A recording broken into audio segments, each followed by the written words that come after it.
नमस्कार। आकाशवाणी देहरादून से प्रस्तुत हैं प्रादेशिक समाचार। पहले मुख्य समाचार। उत्तराखंड अधीनस्थ सेवा चयन आयोग ने राज्य में समूह ग के 4,873 पदों पर भर्ती का कैलेंडर जारी किया। स्वच्छता ही सेवा अभियान के तहत राज्य के सभी निकायों में 1100 कार्यक्रम आयोजित किए जाएंगे। प्रदेश के विभिन्न हिस्सों में सुबह से बारिश का दौर जारी। कल से मौसम साफ रहने की उम्मीद।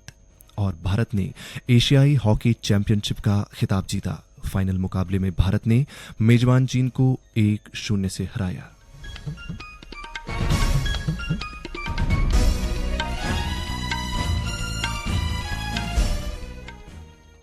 दोपहर समाचारों के साथ मैं आशुतोष। और अब समाचार विस्तार से। उत्तराखंड अधीनस्थ सेवा चयन आयोग ने राज्य में समूह ग के 4,873 पदों पर भर्ती का कैलेंडर जारी कर दिया है। इसमें कई विभागों में समूह ग की 16 भर्तियों की प्रस्तावित परीक्षा तिथियां शामिल की गई हैं। राज्य आंदोलनकारी आरक्षण के हिसाब से पदों का रोस्टर तय होने के बाद अधीनस्थ सेवा चयन आयोग ने परीक्षा कैलेंडर जारी किया है। इसमें वन दरोगा, पुलिस कांस्टेबल, फॉरेस्ट गार्ड, कनिष्ठ सहायक जैसी बड़ी भर्तियां भी शामिल हैं। नए कैलेंडर के हिसाब से आयोग इस महीने से लेकर अगले साल सितंबर तक ये भर्ती परीक्षाएं कराएगा। इसके अतिरिक्त आयोग ने राज्यपाल सचिवालय में अपर निजी सचिव, विभिन्न विभागों में व्यक्तिक सहायक, उत्तराखंड सूचना आयोग में आशुलिपिक सह डाटा एंट्री ऑपरेटर और उत्तराखंड पर्यटन विकास परिषद में आशुलिपिक ग्रेड 2 के 257 पदों पर आवेदन आमंत्रित किए हैं। इच्छुक अभ्यर्थी आयोग की वेबसाइट www.sssc.uk.gov.in पर ऑनलाइन आवेदन कर सकते हैं। 18 से 42 वर्ष की आयु तक के उम्मीदवार आवेदन के पात्र होंगे। स्वच्छता ही सेवा अभियान के तहत राज्य के सभी निकायों में 1100 विभिन्न कार्यक्रम आयोजित किए जाएंगे।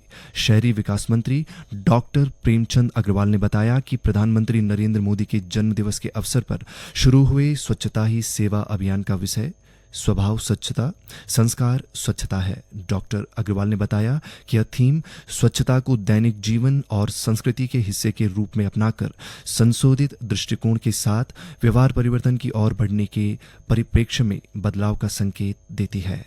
उन्होंने बताया कि 30 सितंबर तक निकायों में बड़े पैमाने पर सफाई अभियान चलाया जाएगा।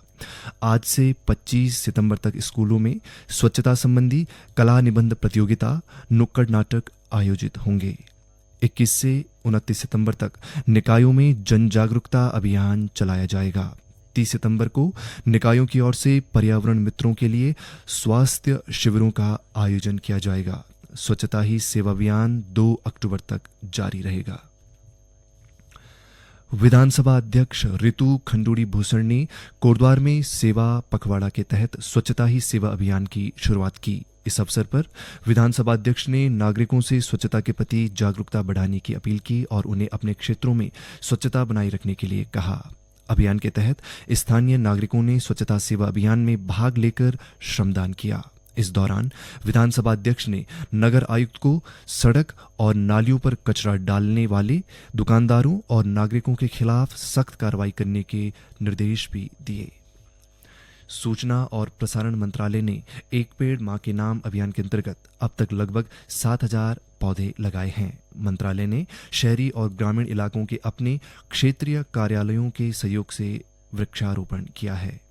प्रधानमंत्री नरेंद्र मोदी ने यह अभियान इस वर्ष विश्व पर्यावरण दिवस के अवसर पर शुरू किया था। सूचना और प्रसारण मंत्रालय ने प्रकृति की रक्षा में योगदान देने के लिए अगस्त से इस अभियान की शुरुआत की थी। मंत्रालय ने बताया कि 17 सितंबर से 1 अक्टूबर 2024 तक स्वच्छता ही सेवा पखवाड़ा के दौरान वृक्षारोपण के अभियान में तेजी लाने के प्रयास किए जा रहे हैं। मुख्यमंत्री पुष्कर सिंह धामी ने कहा कि राज्य में जनसांख्यिकी परिवर्तन को बर्दाश्त नहीं किया जाएगा। उन्होंने कहा कि इस मामले पर सरकार गंभीरता के साथ काम कर रही है। देहरादून में आयोजित एक कार्यक्रम में श्री धामी ने कहा कि राज्य में जल्द ही समान नागरिक संहिता कानून लागू किया जाएगा। अवैध अतिक्रमण पर सरकार की कार्रवाई का जिक्र करते हुए मुख्यमंत्री ने कहा कि राज्य में कानूनी प्रक्रिया के तहत अवैध अतिक्रमण हटाया गया है। उत्तराखंड में धर्मांतरण विरोधी कानून और दंगा रोधी कानून लागू किया गया है। युवाओं को रोजगार और स्वरोजगार से जोड़ने के लिए लगातार काम किए जा रहे हैं। ये समाचार आकाशवाणी के देहरादून केंद्र से प्रसारित किए जा रहे हैं। राज्य के विभिन्न हिस्सों में आज सुबह से हल्की से मध्यम बारिश हो रही है। हल्की बारिश के चलते मैदानी क्षेत्रों में मौसम सुहावना बना है। वहीं पर्वतीय अंचल में अब सुबह और शाम के समय में हल्की ठंडक महसूस होने लगी है। मौसम विभाग के अनुसार आज राज्य में हल्की से मध्यम बारिश और कहीं-कहीं मूसलाधार बारिश की संभावना है। विभाग के अनुसार अगले 2 दिन राज्य में मौसम आमतौर पर साफ बना रहेगा। इस दौरान कुछ स्थानों पर छुटपुट बारिश भी हो सकती है। इस बीच बद्रीनाथ राष्ट्रीय राजमार्ग बारिश और भूस्खलन के कारण विभिन्न स्थानों पर आवाजाही के लिए बार बार अवरुद्ध हो रहा है। प्रशासन ने मौके पर मलबा हटाने वाली मशीनें तैनात की हैं, जिससे बंद सड़क मार्ग को तत्काल खोलने की कार्रवाई की जा रही है। उधर सुबह से लगातार हो रही बारिश के कारण रुद्रप्रयाग जिले में केदारनाथ पैदल यात्रा को रोका गया। हालांकि पूर्वाह्न 10 बजे के बाद राष्ट्रीय, राज्य तथा जिला आपदा मोचन बल की देखरेख में सोनप्रयाग से पैदल यात्रा शुरू कर दी गई है।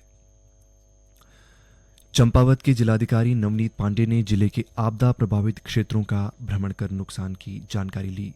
जिलाधिकारी ने अधिकारियों को आपदा राहत के कार्यों को तत्परता व समयबद्धता के साथ पूरा करने के निर्देश दिए। उन्होंने क्षतिग्रस्त सड़क मार्ग के निर्माण कार्यों को जल्दी पूरा करने के लिए संबंधित अधिकारियों को निर्देश दिए। इस दौरान जिलाधिकारी ने आपदा प्रभावित क्षेत्र में खाद्यान्न पैकेट व आपदा राहत राशि भी वितरित की। भारत ने एशियाई हॉकी चैंपियनशिप का खिताब जीत लिया है। फाइनल मुकाबले में वर्तमान चैंपियन भारत ने मेजबान चीन को 1-0 से हराकर 5वीं बार एशियाई हॉकी चैंपियनशिप का खिताब अपने नाम किया। मैच के चौथे क्वार्टर में भारत की ओर से जुगराज सिंह ने 91वें मिनट में शानदार गोल कर भारत की जीत सुनिश्चित की। इस टूर्नामेंट में भारत ने कुल 26 गोल किए और वह अपने सभी मैचों में अजेय रहा है। प्रधानमंत्री नरेंद्र मोदी ने एशियाई हॉकी चैंपियनशिप जीतने पर भारतीय हॉकी टीम को बधाई दी है। प्रधानमंत्री ने कहा कि खिलाड़ियों की टीम भावना, प्रदर्शन और समर्पण ने राष्ट्र को गौरवान्वित किया है। मुख्यमंत्री पुष्कर सिंह धामी से देहरादून में कैबिनेट मंत्री सौरभ बहुगुणा और विधायक शिव अरोड़ा के नेतृत्व में उधम सिंह नगर जिले के सितारगंज, गदरपुर और रुद्रपुर क्षेत्र के बंगाली समुदाय के लोगों ने भेंट की। इस दौरान उन्होंने मुख्यमंत्री के समक्ष अपनी विभिन्न समस्याएं रखी। इस अवसर पर मुख्यमंत्री ने कहा कि बंगाली समुदाय के लोगों द्वारा जो समस्याएं रखी गई हैं, उन पर गहनता से विचार कर उचित समाधान करने के प्रयास किए जाएंगे। उन्होंने कहा कि सरकार प्रदेश में सबका साथ, सबका विकास, सबका विश्वास की भावना से काम कर रही है। उन्होंने कहा विभिन्न समुदायों की समस्याओं का हर संभव समाधान के लिए प्रयास किए जा रहे हैं। इस दौरान राज्य में विस्थापित बंगाली समुदाय के सदस्यों को जारी किए जाने वाले जाति प्रमाण पत्रों से पूर्वी पाकिस्तान शब्द हटाए जाने के लिए उन्होंने मुख्यमंत्री का आभार भी व्यक्त किया। राष्ट्रीय मानव अधिकार आयोग के स्पेशल मॉनिटर बालकृष्ण गोयल ने हरिद्वार भ्रमण के तहत आंगनबाड़ी केंद्र और महिला अस्पताल का निरीक्षण किया।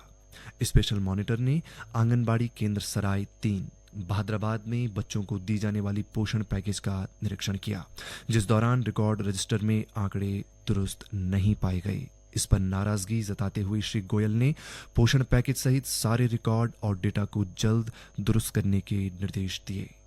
रजिस्टरों में किसी भी अधिकारी द्वारा कोई टिप्पणी न किए जाने पर भी नाराजगी व्यक्त करते हुए उन्होंने सभी अधिकारियों को कहा कि निरीक्षण के बाद संबंधित अधिकारी रजिस्टर में टिप्पणी के साथ अपने हस्ताक्षर अवश्य करें। उन्होंने कहा कि जो भी कमियां निरीक्षण के दौरान पाई गई हैं, उनको जल्द ठीक किया जाए, नहीं तो मानवाधिकार आयोग के अगले निरीक्षण में सख्त कार्रवाई की जा सकती है। नैनीताल जिले में पुलिस ने वाहन चोरी के एक गिरोह का भंडाफोड़ किया है। बनभूलपुरा थाना पुलिस ने 6 चोरों को चोरी की मोटरसाइकिलों के साथ गिरफ्तार किया है। गिरफ्तार आरोपियों से 12 मोटरसाइकिलें बरामद की गई हैं, जिनमें से कई हल्द्वानी और आसपास के क्षेत्रों से चोरी की गई थी। पुलिस के अनुसार आरोपियों ने वाहनों पर फर्जी नंबर प्लेट लगाकर या हटाकर उनका इस्तेमाल किया और कई वाहनों के चेसिस नंबर भी बदल दिए। अंत में मुख्य समाचार एक बार फिर। उत्तराखंड अधीनस्थ सेवा चयन आयोग ने राज्य में समूह गांव के 4,873 पदों पर भर्ती का कैलेंडर जारी किया। स्वच्छता ही सेवा अभियान के तहत राज्य की सभी निकायों में 1100 कार्यक्रम आयोजित किए जाएंगे। प्रदेश के विभिन्न हिस्सों में सुबह से बारिश का दौर जारी, कल से मौसम साफ रहने की उम्मीद। और भारत ने एशियाई हॉकी चैंपियनशिप का खिताब जीता। फाइनल मुकाबले में भारत ने मेजबान चीन को 1-0 से हराया। इसके साथ ही प्रादेशिक समाचार का ये बुलेटिन समाप्त हुआ। नमस्कार।